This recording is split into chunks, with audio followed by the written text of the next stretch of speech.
obrigado pelo convite. Você, Vanucci. E aí, para quem não me conhece, meu nome é Cris Moretti, né? Eu sou graduado pela Universidade Federal do Pará em odontologia. Eu fiz especialização em prótese, né? Logo que eu me formei. Eu fiz também uma pós-graduação em implantodontia e, assim, outro grande curso que a gente faz de pós-graduação foi o mestrado em prótese na turma do professor Sidney Quina. Só fez uma turma de mestrado, qual tive a oportunidade de fazer parte dessa turma. E a gente tem desempenhado essa função de lecionar desde então, além de atender diariamente o nosso consultório. Basicamente é isso que a gente tem feito nessa caminhada acadêmica aí, né? E coordenador de curso de especialização, né? Fui coordenador do curso de especialização em prótese da ABO Imperatriz durante 5 anos.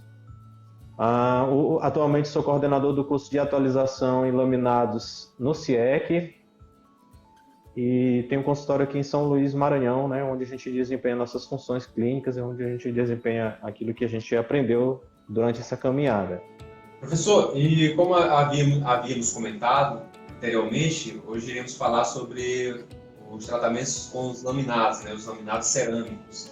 E é um tema que está muito em voga, tanto pela população, pelos pacientes que buscam esse tipo de tratamento nas mídias sociais como todo. A gente está sempre observando esse tipo de tratamento dos artistas de um modo geral, mas também buscado por nossos colegas, né? Como o senhor mesmo falou, já ministrou vários cursos sobre esse tema, mas apesar de ser um tema que está na atualidade, a gente sabe que esse efeito de, se possamos assim dizer, de lentes de contato, ele já vem sendo pesquisado desde Friedman, em 1995, há 23 anos atrás. E eu gostaria que o senhor falasse um pouco sobre como surgiu, né? Como surgiu esse tratamento com as lentes de contato. Inicialmente a gente tinha um problema muito grande com as cerâmicas, que era a questão da resistência, né? Lá nos primórdios.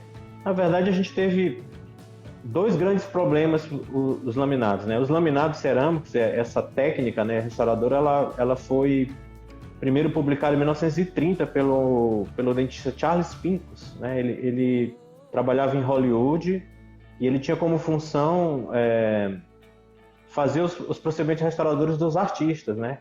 E aí ele foi dado a ele a criação da técnica, né, de fazer uma lâmina de cerâmica. Porém, em 1930 ainda não tinha-se o conhecimento de adesivo, né? Nem de adesivo em resina ainda, né? Ou seja, se você for olhar Bunocore em 1955 somente, né?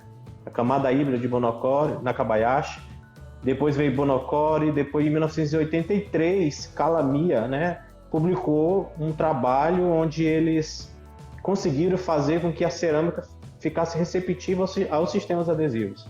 Ou seja, foi em 1983 que os laminados começaram de fato a funcionar clinicamente, porque até então o Charles Pincus tentava colocar de forma mecânica somente. E isso não dava muito certo, né? Não era fixo, era só uma coisa temporária para os artistas em Hollywood filmarem os filmes e depois não dava para usufruir disso tudo. Então, em 1983, com a publicação desse trabalho, você vai ver logo em seguida uma série de trabalhos de renome sendo publicados, principalmente um do Fradiani, onde em 1983 ele inicia sua pesquisa e em 1993 ele faz o primeiro grande levantamento sobre o laminado cerâmico de um acompanhamento de 10 anos em 181, se não me engano, 181 laminados, né? Onde ele teve uma taxa de sucesso acima de 90%. Esse trabalho do Fradiani é um trabalho clássico, porque comprovou realmente, clinicamente e a longo prazo, a eficiência desse tipo de procedimento. Ou seja, que você bastava pegar uma cerâmica, fixar de forma correta, adesivamente, e que ela funcionaria efetivamente durante bastante tempo, né? Ou seja, com taxa acima de 90% após 10 anos de estudos. Na verdade, são 12 anos de estudo, na verdade, para deixar bem redondinho mesmo. Professor, o senhor falou sobre a questão dos laminados em si. E o que eu vejo, a gente observa relacionado aos alunos, não só os colegas de um modo geral, né? Até próprio, eu às vezes, eu tinha essa dúvida antes de entrar na prótese, né? Quero até deixar um abraço aqui para o professor Lutz, o professor da especialização de prótese, acredito que você conheça. Relacionado a o que seria, né? Os laminados de cerâmica, a diferenciação. O laminado de cerâmica seria só as lentes de contato? E o que diferencia um tratamento para que ele possa ser dito como lente de contato? Ou seja, o que esses laminados cerâmicos são só lentes de contato e o que diferencia? Não, facetas laminadas é aquele procedimento clássico, né, onde você faz um desgaste de pelo menos de 0,7 milímetros, né, na estrutura dentária, e você confecciona uma peça de cerâmica, né, que vai recobrir somente a vestibular do dente. Esse é o, vamos dizer assim, o padrão, né? O que nós chamamos de laminado cerâmico. Esse nome lente de contato, ele é um nome que foi dado, uns atribuem ao próprio Sidney Kina esse nome, porque no livro dele foi a primeira vez que foi citado, pelo menos assim, que da literatura que eu vi, esse nome, lente de contato, né?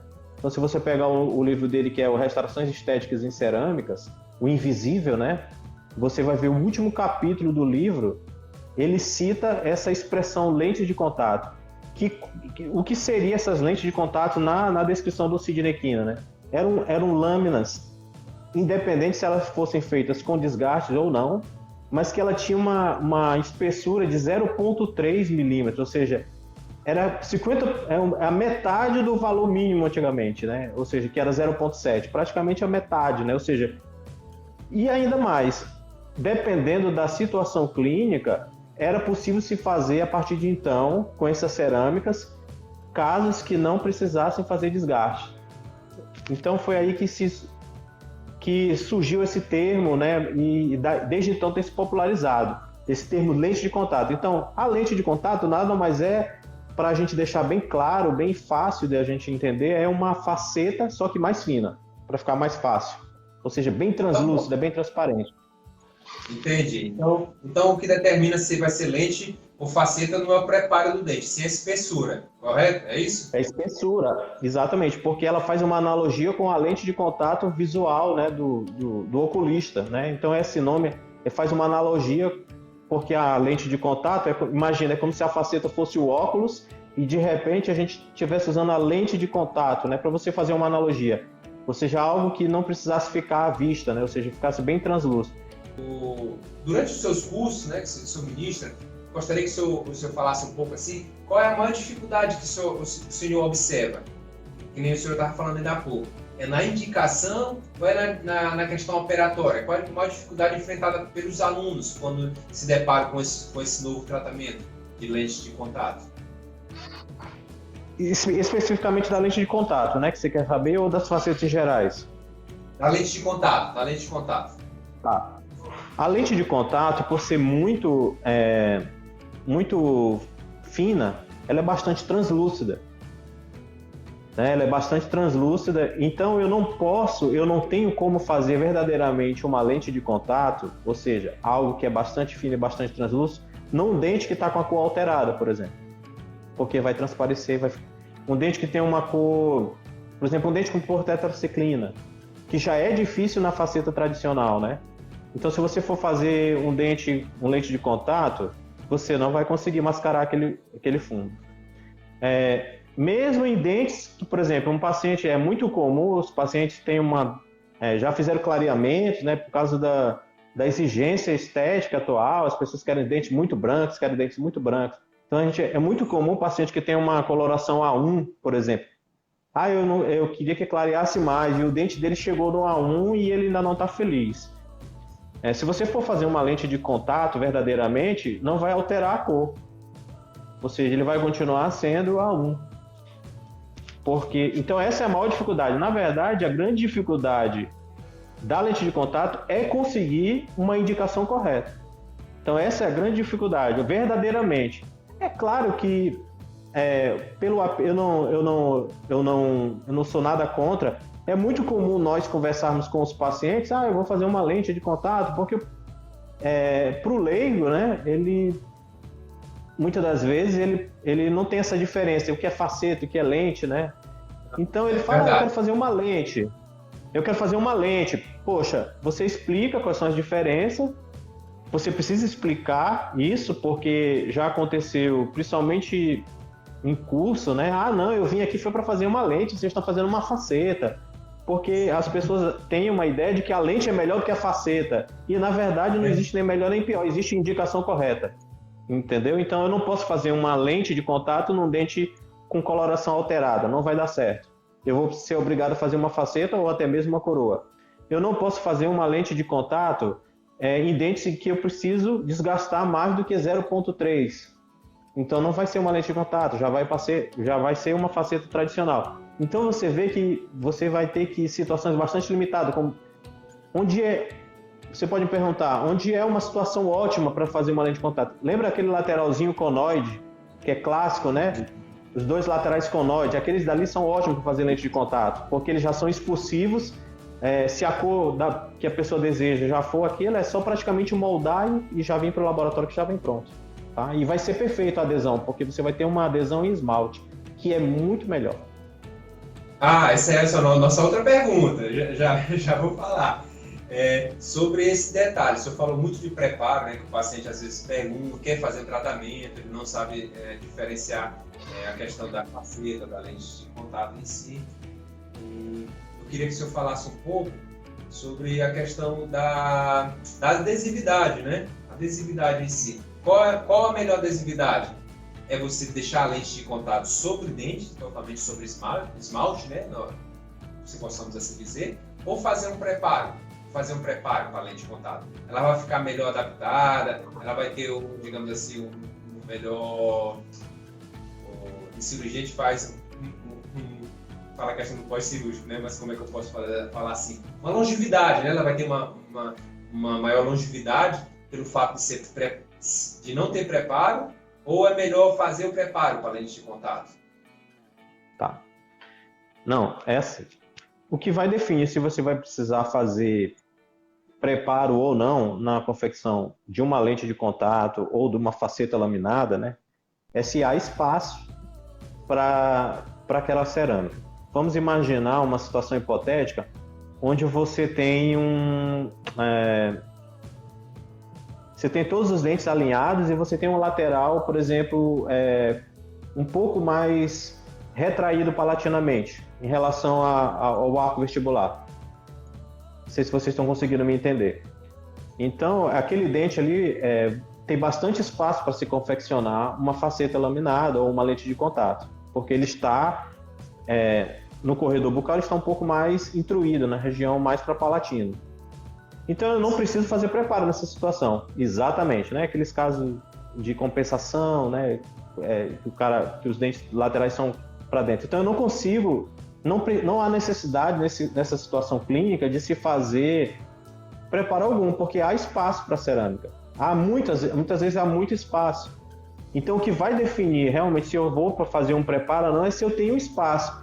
Mas o que está acontecendo é o inverso, né? Ou seja, as pessoas não querem prometer situações para os clientes, né? Estão forçando um pouco a situação, não precisa fazer desgaste, e estão colocando a cerâmica sobre o dente, onde a gente sabe que tem o lábio, que existe uma posição ótima no dente, então eu não posso simplesmente colocar uma cerâmica sobre qualquer dente, que isso vai provocar alterações oclusais, né? Então isso é evidente, então aí é que mora o problema.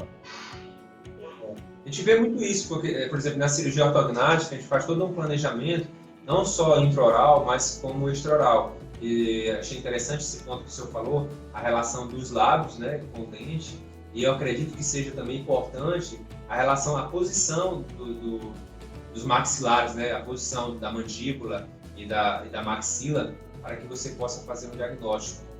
O próprio Capelosa fez a sua classificação, que nós temos padrão tipo 1, tipo 2 e tipo 3. Então, eu acho que é importante também avaliar, não só dentro da boca, né, professor? Exatamente. Você vê que as posições dos dentes, elas são definidas, um dos fatores é a relação de equilíbrio entre a língua e o lábio. Então, se eu ferir essa posição, é óbvio que alguém vai ter que compensar. porque o dente, por ser uma estrutura que pode se mover, obviamente ele vai ficar alterado. Alguma coisa vai acontecer.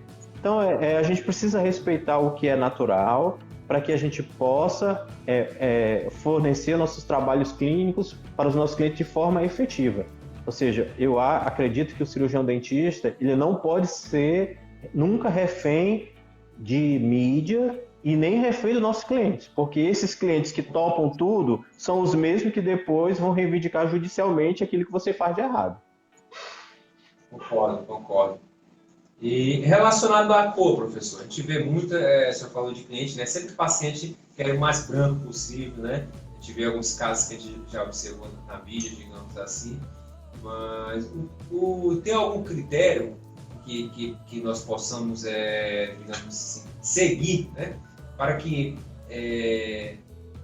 evitemos esse erro de deixar o dente com aquele aspecto bem opaco e não reflete a naturalidade, que eu acredito eu seja a gente trabalha muito com procedimentos de cirurgia, de harmonização facial, sempre eu gosto de deixar isso bem claro. O mais interessante é você deixar os tratamentos naturais, a naturalidade, não deixar artificial. Então, assim, eu gostaria que o senhor falasse um pouco o que a gente deve evitar, ou tem algum artifício para poder evitar, deixar com aquele aspecto opaco as lentes de contato. Essa é uma guerra que você vai travar muitas das vezes com determinados clientes, né? Ou por desinformação, porque eles conhecem determinado artista, conhecem que eu digo assim, né? Visualizam pelas internet, pelas redes sociais, né? Hoje as redes sociais deixam muito próximo o fã do seu ídolo, né? Então, e os globais aí estão sempre fazendo laminados. Antigamente você fazia um tratamento, você fazia questão de não mostrar, né? Os artistas hoje fazem questão de mostrar que estão fazendo um tratamento, né? Então, e aí as pessoas vão, eu quero tal, e elas imaginam muitas das vezes, por olhar à distância, olhar via fotos, né, somente, né, via vídeos, que as pessoas têm uma determinada cor de dente, né? Então eu quero, por exemplo, a Simone e a Silmária, né, aquelas meninas do forró, elas postaram as fotos dos laminados que elas fizeram, inclusive quando deu errado também elas mostraram, né? Ou seja, tem um tratamento que deu errado, elas mostraram também, então elas são muito originais nesse aspecto, né? Então as pessoas são influenciadas por isso. E você precisa conversar com seus clientes, com os nossos pacientes, a gente precisa conversar com nossos pacientes, para que a gente mostre que existe o branco de parede, né? Eu sempre uso esse termo, o branco parede igual esse que vocês estão vendo aqui no fundo, que isso não é cor de dente, né?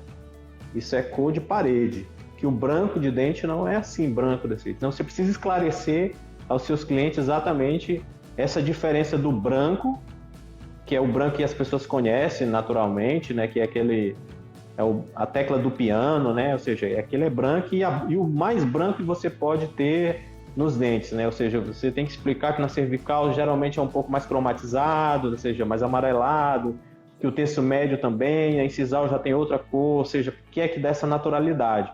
Quando você joga uma cerâmica toda de uma cor só, por si só já tá fora da naturalidade. E se ficar opaco, ou seja, se não tiver brilho, então aí realmente vai ser um trabalho frustrante. Eu tenho certeza absoluta que se você tiver esse tipo de conversa, os nossos pacientes vão ficar muito mais satisfeitos, vão ficar satisfeitos porque os dentes vão ficar mais claros, já que esse é o interesse deles, mas não vão ficar artificiais. Isso é mais importante. Obrigado, professor. Outro ponto que o senhor falou a respeito das cerâmicas, né? Eu estava dando uma estudada e eu vi essa frase que eu achei interessante, que toda porcelana é uma cerâmica. No entanto, nem toda cerâmica é uma porcelana. Eu gostaria que o senhor fizesse um comentário sobre esse aspecto, né, das cerâmicas de um modo geral e como ela pode influenciar no tratamento com as lentes de contato, a escolha da cerâmica, digamos, mais ideal para aquele caso específico. Você pode chamar porcelana e cerâmica, mas para você diferenciar que nem toda porcelana é uma cerâmica, aquelas porcelanas de vaso chinês, por exemplo, elas não são cerâmicas. Não são cerâmicas dentárias, né? Para a gente ficar mais claro, né? Então, As cerâmicas dentárias, elas são grupos de porcelana onde você pode sim realizar tratamentos dentários. Então, essa é uma grande diferença. Você não pode pegar, por exemplo, aquela mesma porcelana que você faz nos vasos chineses, peças, não vai dar certo, tá? Então, assim, dentro dos grupos de cerâmica, a gente pode dividir as cerâmicas odontológicas, né, para ficar mais claro, em dois grandes grupos, as cerâmicas adesivas e as cerâmicas não adesivas. Especificamente falando dos laminados cerâmicos, nós vamos ter as cerâmicas adesivas, que vão funcionar muito bem, né?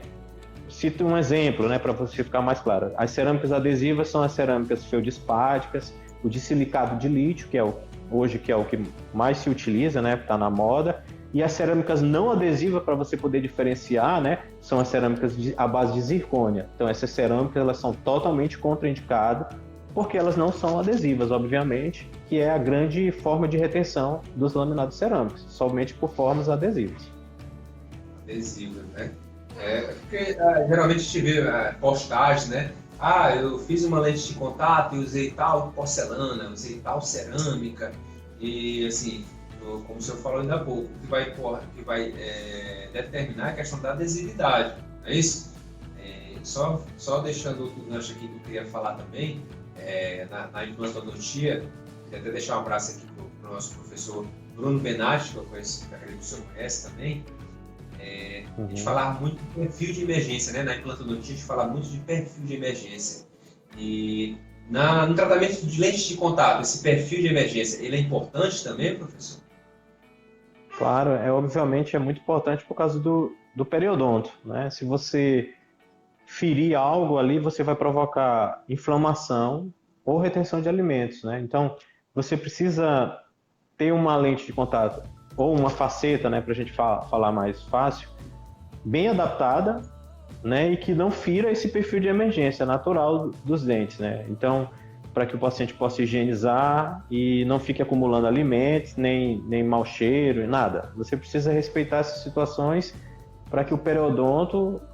de que adianta você ter um dente lindo, né, e um periodonto inflamado, né? Então, você não está promovendo saúde, e um dos princípios da saúde também é a estética aliado à própria saúde. Então, basicamente, você precisa, assim como a implantodontia, respeitar os perfis de emergências para que você tenha sucesso nesse tipo de restauração. E eu acho que isso é um ponto muito importante, né, professor? Porque deixar bem claro para o paciente, se o próprio dente dele não sobreviveu, se assim possamos dizer, se ele não fizer um tratamento com uma boa indicação, com um bom preparo, um bom acabamento, né, que eu queria que o senhor falasse um pouco também sobre essa questão do acabamento. O senhor falou sobre a questão da adesividade, e eu queria lhe perguntar, é necessário fazer o acabamento após a instalação da lente de contato, ou não? É só instalou, pronto ali, está bonitinho, não tem que fazer mais nada? Não, como sempre na odontologia, nem tudo é tão simples assim, né? Tudo é um pouco mais complicado. Além de você ter que ter muito cuidado com o acabamento de ajustes oclusais, né? Ou seja, para que você tenha que preservar aquela lâmina de contato por mais tempo, você vai ter que fazer o acabamento, principalmente do excesso de cimento que porventura possa ficar na linha de cimentação, que acontece geralmente no terço cervical, muitas das vezes subgengival, né? Então você precisa fazer sim. Uma técnica bastante comum como os cimentos que a gente utiliza para fazer cimentação são cimentos fotopolimerizáveis, dá para se remover o excesso de cimento antes da polimerização. Eles não são duais, né? Ou seja, você não usa cimentos duais para facetas laminadas, você usa cimentos totalmente fotopolimerizáveis, ou seja, eles só vão polimerizar quando você jogar a luz. Ali você consegue remover bastante o excesso.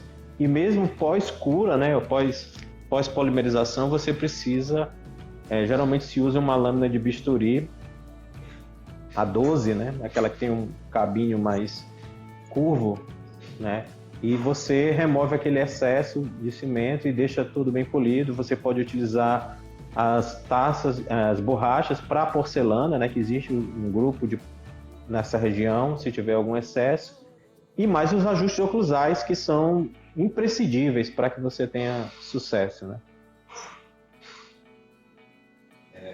Professor, Eu gostaria de agradecer, né, por esse momento aqui conosco, relacionado tirando, né, essas dúvidas sobre lentes de contato, sobre laminados cerâmicos. Eu acho que, além de saber fazer o procedimento, como o senhor bem falou, existem todos os detalhes que você deve estar sempre atento. E eu gostaria que o senhor deixasse uma dica, né, para os nossos colegas como um todo, relacionado assim, dentro dos critérios de indicação, de preparo, adesividade, adaptação.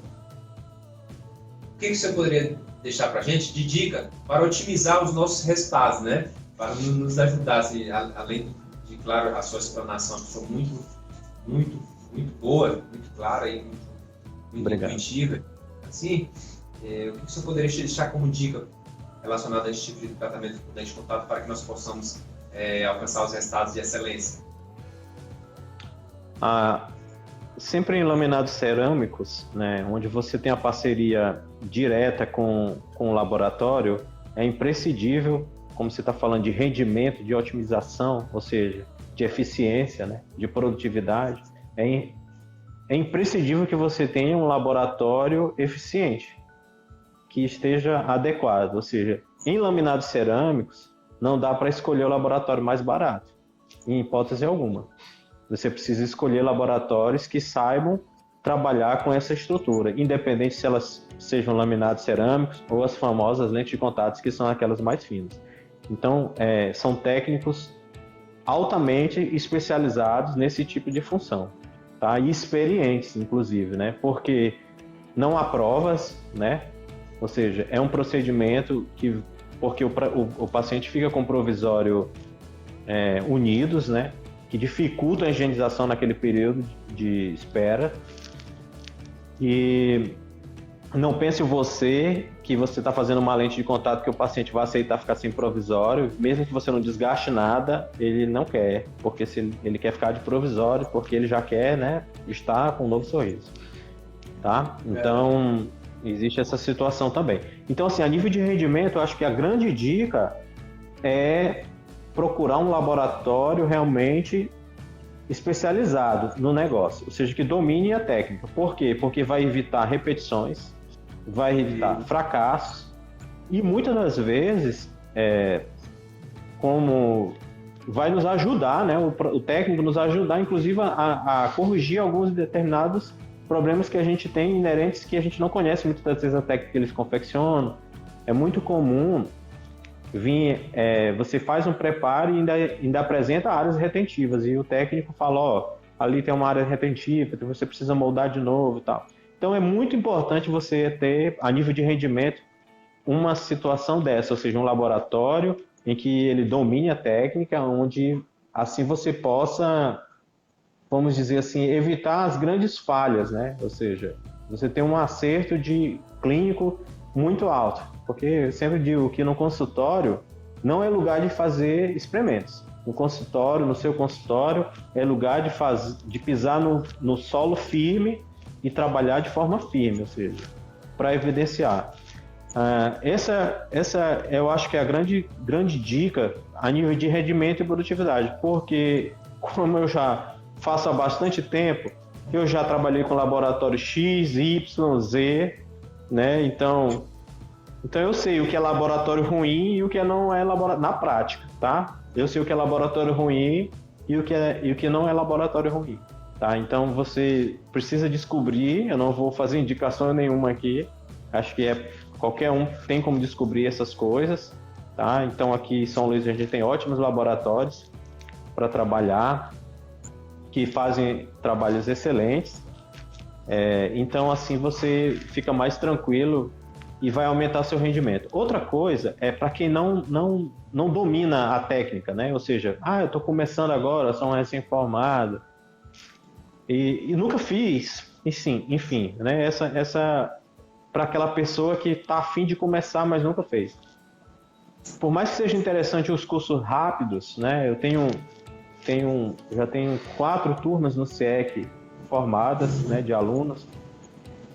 E muitos deles já tinham feito esse curso rápido, de 3 dias, 2 dias. É impressionante como esse, é um procedimento que parece ser simples e 100% dos alunos que já tiveram cursos rápidos, na hora de atender, eles sentem dificuldades. Por quê? É humanamente impossível você, num curso rápido, aprender aquilo que às vezes a gente passa anos para aprender, né? Ou seja, você demora anos para dominar uma técnica de moldagem, você passa anos estudando para aprender um preparo. Como é que em 3 dias, somente olhando os slides e tal, vai dar para você dominar a técnica? Não dá. É impressionante, como eu estou falando à tarde, 100% dos alunos que fizeram cursos rápidos têm dificuldade na hora que vão atender os pacientes na clínica, né? Ou seja, então faça cursos clínicos, que você vá botar a mão na massa, que você vá atender um paciente, e aí você vai para o seu paciente oferecer um serviço, que eu digo, pisando no solo firme, ou seja, sem aventurar, sem vamos dizer assim, sem correr riscos. Entendo. Assim, é bom para conhecer, né, professor? Se o objetivo for você conhecer o procedimento, eu acho que é salutar, acho que é louvável. Eu tenho um professor aqui, quero até deixar um abraço para ele, Dr. Lécio, lá de Fortaleza, e ele sempre falou a famosa curva de aprendizado. A curva de aprendizado, ela é essencial em todas as áreas da odontologia, não só na cirurgia bucomaxilo, na prótese, na implantodontia. Então, se você quer conhecer, eu acho que é até salutar, mas se você quer realmente dar um tratamento, né, professor, de qualidade para o seu paciente, com responsabilidade, e como o professor falou ainda há pouco, hoje nós estamos cheios da questão de processos, aí toda hora a gente vê muito falar nisso. O ideal é que você se aprofunde, mas através de um curso que lhe dê suporte para isso, não é isso, professor? A gente, hoje com o WhatsApp, eu posso dizer a você, porque a gente com o WhatsApp, a gente recebe muitas perguntas, né?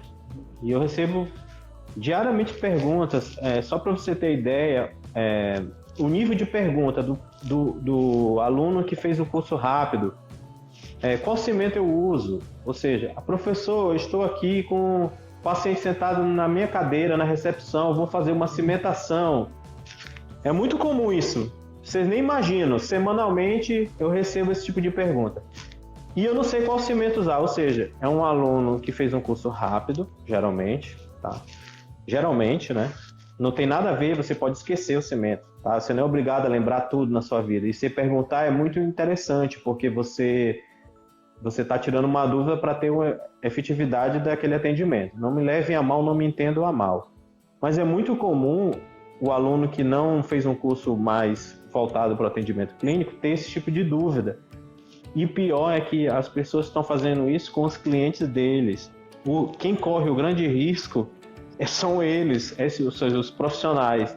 Porque numa dessa, você cimenta errado, você utiliza o cimento errado. Por exemplo, um dos problemas, se você usar um cimento dual, não vão morrer do coração agora. Exatamente quando eu falo isso, o pessoal começa a se lembrar e fica todo mundo olhando para cima. Então, quando você usa a base e o catalisador, existem estudos que demonstram que a utilização do catalisador a longo prazo deixa o dente cinza. Então, se você usou uma faceta laminada um pouco translúcida, pode ser que com o tempo aquele dente vai ficando acinzentado, pelo fato de você ter usado um cimento dual, simplesmente. Não é errado, mas também não é o melhor indicado. Então esse tipo de situação acontece muito, né? É o cimento que o cara tem lá e ele usa o dual porque ele já tinha outra situação, tá? E existe cimento específico para laminados. Isso é importantíssimo, professor. E voltando a falar dessa questão do uso, professor, eu mesmo fiz a especialização de prótese com o professor Rudes, que eu acredito que o senhor conheça, mas mesmo assim eu tive a necessidade de me aprofundar ainda mais para que pudesse realizar esse tipo de tratamento. Então eu concordo plenamente com o que o senhor falou, tem que ser, porque o nosso paciente é o nosso maior tesouro, né? O nosso paciente, ele é a razão de tudo. Você tem que priorizar, você tem que ter responsabilidade. E essa curva de aprendizado aí, ela é importantíssima. Mais uma vez eu queria lhe agradecer, professor, e dizer que foi um prazer enorme tê-lo aqui conosco. Espero em outros momentos, né, possamos estar falando de outros assuntos dentro da odontologia, dentro da sua especialidade. E gostaria que o senhor deixasse um recado relacionado aos seus cursos, né? Vou fazer aquele mexão aqui relacionado ao projetos. Poxa, Vanucci, eu só tenho a agradecer a você, né, pela oportunidade de a gente estar aqui. São 10 para as 9, né, praticamente. E a gente está discutindo um pouco dessa odontologia, um pouco dessa ciência, dessa profissão maravilhosa que a gente tem, nas suas diversas áreas, ajudado as pessoas a transformarem, né, o sorriso, né? A odontologia é uma profissão que existe bastante conhecimento teórico associado a bastante prática, né? Ou seja, é uma profissão que mistura arte, que mistura ciência, que mistura habilidade manual, que mistura a frieza clínica de um cirurgião, né? Ou seja, dependendo da área que você vá utilizar, você precisa ter aquela frieza clínica que os cirurgiões, que é inato à profissão do cirurgião, né? Ele precisa ter um controle emocional muito grande, porque ele vai passar por situações adversas. Então, a nossa profissão, ela abrange, e mais ainda, né? Que é o melhor, ela transforma vidas, né? Transforma sorrisos, ela transforma autoestimas, né? Eu que atendo muito paciente de estética, já vi situações de paciente chorar na frente porque tem os dentes feios, porque se sente menosprezado, né? Se sente acanhado de não poder dar uma palestra. É muito comum você ver isso, você olha bem nas suas redes sociais, você vai ver que existe determinados amigos seus que você segue, pessoas que às vezes, muitas vezes não conhecem, que elas não tiram foto sorrindo. Não pense que ela tem dificuldade de sorrir, não, pode até ser, mas na maioria das vezes existe ali uma dificuldade do sorriso, né? Ou seja, dos dentes socialmente apresentáveis, né? Como a nossa sociedade exige. Então a gente tem a oportunidade de transformar essa situação adversa em uma situação positiva. Eu fico muito feliz de desempenhar esse tipo de tratamento, além de outros que eu faço.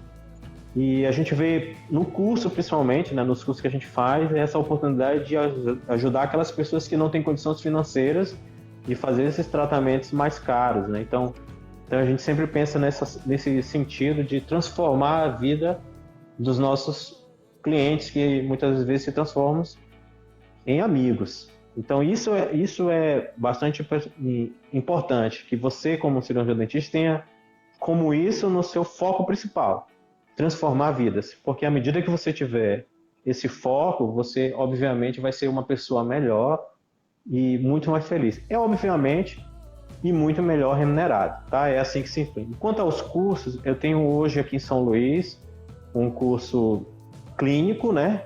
Para não fazer a contradição. Ou seja, o nosso curso é clínico, ele demora 10 meses, são 10 módulos, e você faz atendimento com pacientes. Não é só lente de contato, porque é muito difícil você ter 20 pacientes, né, sei lá, dependendo do número de alunos, 10, 15 só que venham fazer lente de contato. Não, você pode ter dentes com pessoas que precisam ter indicação de coroas, podem ter pacientes que vão fazer as lentes de contato, podem ter pacientes que vão fazer pinos e coroas, você pode ter pacientes que vão fazer MOD. Então, o nosso curso é clínico e abrange todos esses procedimentos restauradores clínicos de forma indireta, tá? Para ficar bem mais claro. Inclusive, as facetas laminares, as lentes de... É óbvio que todo aluno que faz o meu curso, ele tem como foco principal fazer as facetas. E todos, graças a Deus até hoje, fizeram as facetas. Não teve nenhum aluno que eu não consegui fazer nenhum caso, né? Então a gente tem essa, e até porque a gente bota o preço bem acessível, né? Só o laboratório. É óbvio que os pacientes sempre reclamam, né? Porque sempre eles acham que está caro. Faz parte do negócio, né? A gente já está acostumado com esse negócio todo, né? Não pense que você vai botar o preço do laboratório. Inclusive, isso aí foi uma das formas que eu descobri que cobrar barras barato você nunca vai parar com esse choro, porque no curso a gente só cobra o laboratório. E mesmo assim, os caras acham que tá caro. Então é assim. Então, já que vão achar que tá caro, então cobra logo caro mesmo. Então você fica feliz e é melhor. Tô brincando aqui, fazendo um humor, você cobra o tanto que você achar que você tem, né? Mas essa reclamação você não vai eliminar, tá? E então é isso. Então a gente é no CIEC, nós estamos com a turma aberta aí, né? As matrículas. para começar. Então, quando vai começar? Quando formar a turma, né? Quando formar a turma, a gente já teve 5 turmas, 4 ou 5 turmas, não me lembro agora, me fugiu a memória, onde a gente já teve. E aí vamos para a 5ª ou 6ª turma, não me lembro agora, de verdade, porque foi paralelo com outros cursos, mas eu acho que é a 5ª turma que nós vamos ter lá no CIEC, onde a gente faz esse tipo. Geralmente são 2 dias, né? Sextas e sábados. Na sexta a gente tem o dia todo e no sábado a gente tem a clínica pela manhã. Geralmente é assim.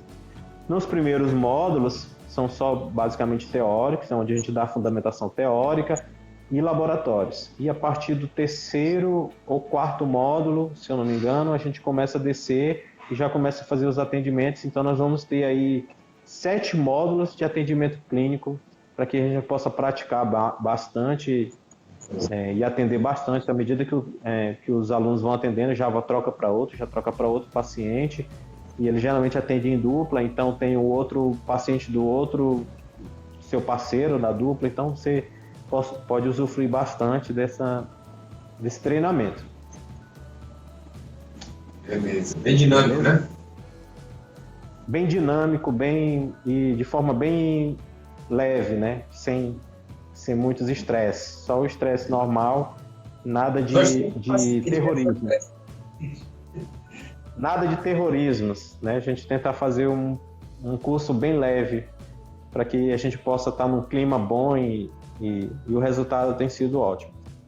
Professor, tem um aluno seu aqui, ó, Wesley, lá de Imperatriz, ó. Inclusive ele já estava me falando no WhatsApp bastante, viu? O Wesley foi meu aluno da especialização Imperatriz, né? Cara, show de bola. E eu não estou conseguindo ver, porque eu estou pelo celular, onde estão os comentários. Mas um abraço aí pro Wesley, saudades, né? Eu deixei de ir para Imperatriz, muita gente não sabe, mas foi por um problema de saúde do meu pai, né? Então, porque meu pai ficou bastante doente, debilitado, então ficou inviável, e a minha mãe veio morar aqui em São Luís, eles moravam no interior, então ficou inviável essa viagem, foi um dos motivos que eu deixei de ir para lá, com esse problema particular. Gostava muito, fiz os 5 anos direto lá, né? Todo mês. Acho que eu só faltei uma vez em janeiro, só. O resto, 1 ano em janeiro. Tirei uma férias de 1 mês e os outros eu fui todos 100%. 5 anos. Beleza, professor? Obrigadão, professor. Espero aí em outros momentos estarmos juntos, viu? Obrigado. Poxa, boa obrigado. Noite aí. Obrigado você, obrigado pelo convite, pela oportunidade, pela insistência também. Boa noite a todos, pessoal. Valeu, um abraço a todos aí, felicidades. Pode mandar pergunta aí, depois a gente responde.